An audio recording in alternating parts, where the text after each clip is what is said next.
नमस्कार दोस्तों, welcome back to my channel Medicine Gyan. दोस्तों, आज की वीडियो है एक बहुत ही इम्पोर्टेंट टैबलेट पे जिसका नाम है एडिफ्लॉक्स 500। तो जानते हैं कि ये दवा है क्या और किस कारण ये ली जाती है। तो यह एक एंटीबैक्टीरियल दवा है जिसमें लेवोफ्लेक्सॉक्सिन 500 mg की मात्रा में होती है। यह बैक्टीरिया को मारकर संक्रमण यानी इन्फेक्शन को ठीक करती है।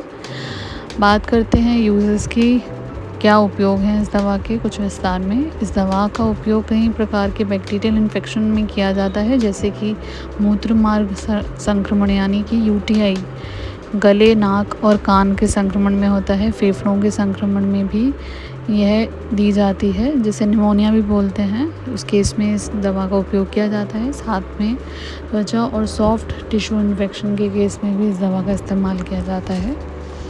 आगे बढ़ते हैं, बात करते हैं क्या बेनिफिट्स हैं इस दवा के, यानी क्या फ़ायदे हैं इस दवा को लेने से। बैक्टीरिया की वृद्धि रोककर उन्हें ख़त्म करने में मदद करती है दवा। साथ ही में जल्दी राहत देती है, लक्षण जल्दी कम हो जाते हैं दवा को लेके। कई प्रकार की इन्फेक्शन में असरदार एक ब्रॉड स्पेक्ट्रम एंटीबैक्टीरियल है। ये जानते हैं कि यह दवा काम कैसे करती है। यह दवा बैक्टीरिया के एक एंजाइम डीएनए डिस्ट्रेज को ब्लॉक करती है, जिससे कि बैक्टीरिया बढ़ नहीं पाते और मर जाते हैं। आगे बढ़ते हैं, बात करते हैं सावधानियों की, क्या प्रिकॉशन हमें लेने हैं दवा के इस्तेमाल के दौरान। दवा लेने से पहले इन बातों का खास ख्याल रखें। किडनी रोग वाले मरीज़ सावधानी से लें। लिवर समस्या में डॉक्टर की सलाह ज़रूरी है। गर्भावस्था में बिना डॉक्टर के ना लें ये दवा। स्तनपान में आमतौर पर सुरक्षित नहीं मानी जाती है दवा, तो आपको सावधान रहना है इन स्थितियों में। दूध, डेयरी प्रोडक्ट के साथ इस दवा को बिल्कुल भी नहीं लेना। पूरा कोर्स पूरा करना है, बीच में नहीं छोड़ना। एलर्जी है तो आप तुरंत ही बंद कर दें दवा को। अन्य दवाई के साथ ये इंट्रैक्शन कर सकती है, तो आपने डॉक्टर से विशेषकर अपने बताने हैं कि आप कौन सी दवाइयाँ ले रहे हैं पहले से, तो डॉक्टर आपको उस हिसाब से यह दवा का रेकमेंड करेगा। आगे बढ़ते हैं, बात करते हैं क्या साइड इफ़ेक्ट हो सकते हैं दवा के। दवा को लेने से सिर में दर्द, चक्कर आना, नौजिया यानी कि मिचली, कब्ज़, दस्त यानी डायरिया भी हो सकता है।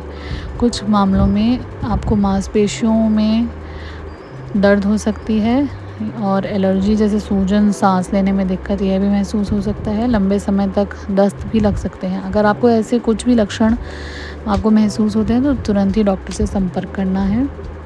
बात करूँ एमआरपी की, तो यह 9 रुपये प्रति टैबलेट की दाम में आती है। बाकी ब्रांड और जगह के अनुसार से यह कीमत बदल सकती है।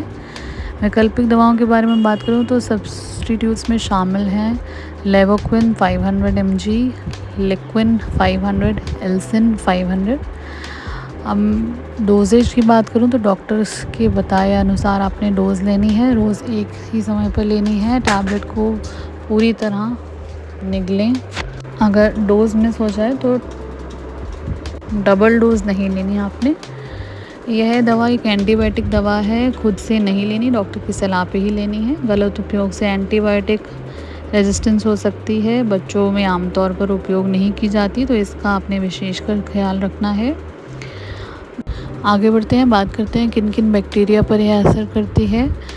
यह ग्राम पॉजिटिव बैक्टीरिया पे असर करती है, ग्राम नेगेटिव बैक्टीरिया पे भी असर करती है। किन किन बीमारियों में दी जाती है अब इसकी बात करते हैं। यह रेस्पिरेटरी इन्फेक्शंस के केस में यह दी जाती है, जैसे कि pneumonia, acute bronchitis, chronic bronchitis etcetera. इसको यूटीआई यानी कि यूरिनरी ट्रैक्ट इन्फेक्शन में भी लिया जाता है। और साथ ही में ईएनटी इन्फेक्शन जैसे कि टॉन्सिल्स, साइनस, इन सब इन्फेक्शन में भी दिया जाता है। और कुछ स्किन इन्फेक्शंस जैसे कि एब्सेसिस और सेल्यूटिसिस, इस केस में भी डॉक्टर रेकमेंड करते हैं। साथ ही में इसको प्रोस्टेट इन्फेक्शन के केस में भी डॉक्टर सलाह करते हैं। जानते हैं अधिकतर डोज यानी ओवरडोज लेने से क्या हो सकता है। आपको कन्फ्यूजन हो सकती है, आपको सीजर यानी दौरे पड़ सकते हैं और डिजीनेस भी महसूस हो सकती है। अगर आप ऐसा कुछ भी महसूस करते हैं, आपने तुरंत ही हॉस्पिटल जाना है। तो दोस्तों, आज की वीडियो में इतनी ही बात करेंगे हम। आपसे मैं मुलाकात करूँगी नई वीडियो में। तब तक के लिए वीडियो को लाइक करें, शेयर करें और चैनल को सब्सक्राइब करना मत भूलिएगा। मैं आपसे नेक्स्ट वीडियो में मिलती हूँ। नमस्कार।